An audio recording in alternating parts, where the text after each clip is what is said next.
Let's face it, there are times we all find ourselves in a bit of a time crunch. It can be very tempting at those times to make that sharp right turn into the drive-thru and get some easy and greasy fast food. It's not a big deal if it only happens once, right? Except it's not once, and we all know it. Planning for emergencies is critical to the success of Brain Warriors, and knowing when your life is generally hectic and that you need a healthy, logical solution is an important success strategy. There are several things I always like to keep on hand so I know I will always be prepared. I have a standard shopping list with staples that I know will get me through what I call emergency meals. These are meals to get me through the day when I know I have no time to cook. So today I'm going to show you my red, white, and blue salad with some rotisserie chicken. Let's get going.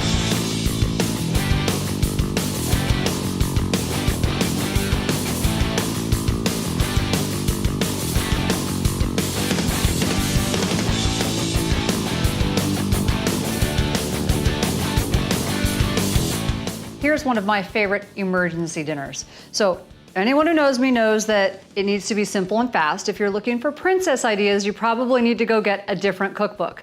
But if you want some warrior ideas, things that are simple, fast, and very usable, that will help you get it done, the Brain Warriors Way cookbook will do that. I literally, if we are in an emergency, I don't have time to make dinner, but I want something nutritious for my family, I'll go get a rotisserie chicken that I know is free range, hormone-free, antibiotic-free. Pick that up, pick up a bag of spring mix, which I have right here, along with a pack of blueberries, maybe some pomegranate seeds if they're in season and I can find them. And I always have nuts at home, and I always have some other veggies, and I use whatever veggies I actually have available. What I want you to take away is that you can ad lib.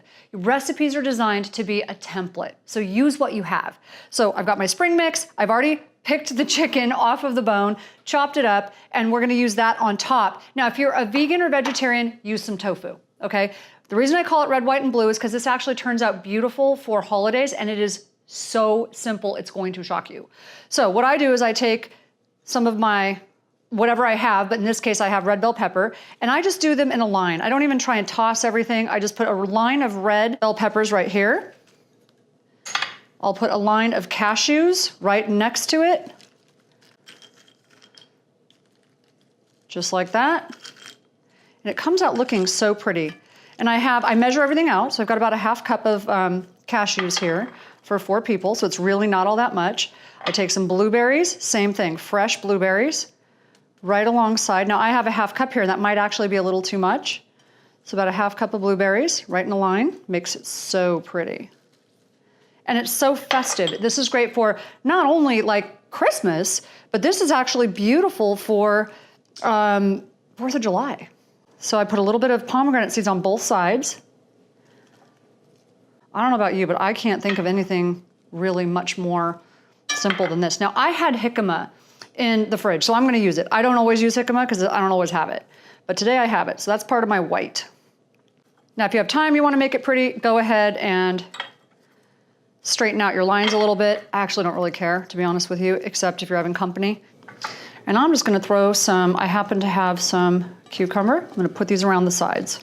You can throw some cherry tomatoes on there. Whatever you happen to have works, actually. And then, like I said, either chicken or tofu if you're vegan, top it with that. When I'm chopping, I'm not really trying to make everything perfect. I mean, I'm just getting it done. So like I said, I'm really not as focused on everything being master chef quality. I really want it to just be attractive enough that people want to eat it, but really healthy. So it improves your focus, your energy, brain function, and your overall health, decreases inflammation. That's the focus of every recipe in my new book. Now, really quickly, I want to show you a simple dressing. People always ask me about salad dressings. Now for this video, I'm making just enough for the salad. But quite honestly, normally I always have salad dressing in my refrigerator, because if I'm gonna make it, I might as well make 4 times this amount, because it stores, it's good. And we eat salad every day, right? So I just keep some always in my refrigerator, and it's good for well over a week. It's just, I use some olive oil, so maybe a quarter cup of olive oil, depends on how much you're making. And then I'll use a couple tablespoons. I don't love balsamic, but you can use balsamic, you can use champagne balsamic. red wine balsamic or apple cider, vinegar, or whatever it is you want to use. I'm using a little bit of lemon juice, or I will use grapefruit juice, a couple tablespoons. You can use a teaspoon of honey if you need to, or also a little bit of minced garlic just to add to it. I like to keep it really simple. We don't need the honey in our house. Actually, no one really wants it in there. But if you're not used to eating this way and you just want a teaspoon of honey, I wouldn't add more than that.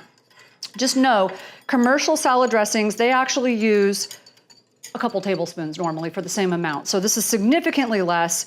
Then once you get used to it, just you don't need it.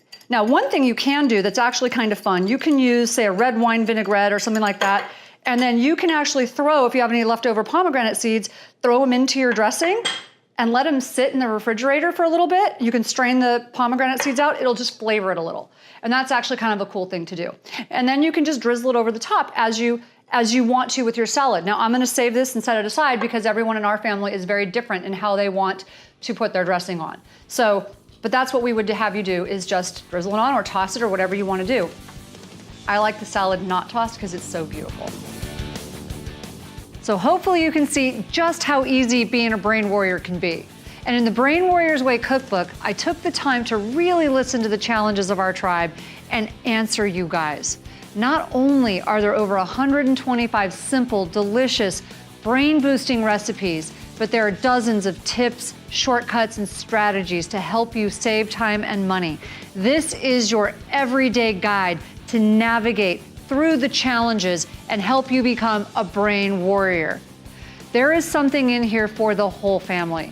You can order your copy of the Brain Warrior's Way cookbook on barnesandnoble.com or amazon.com and begin your journey toward mastery over your brain and body today.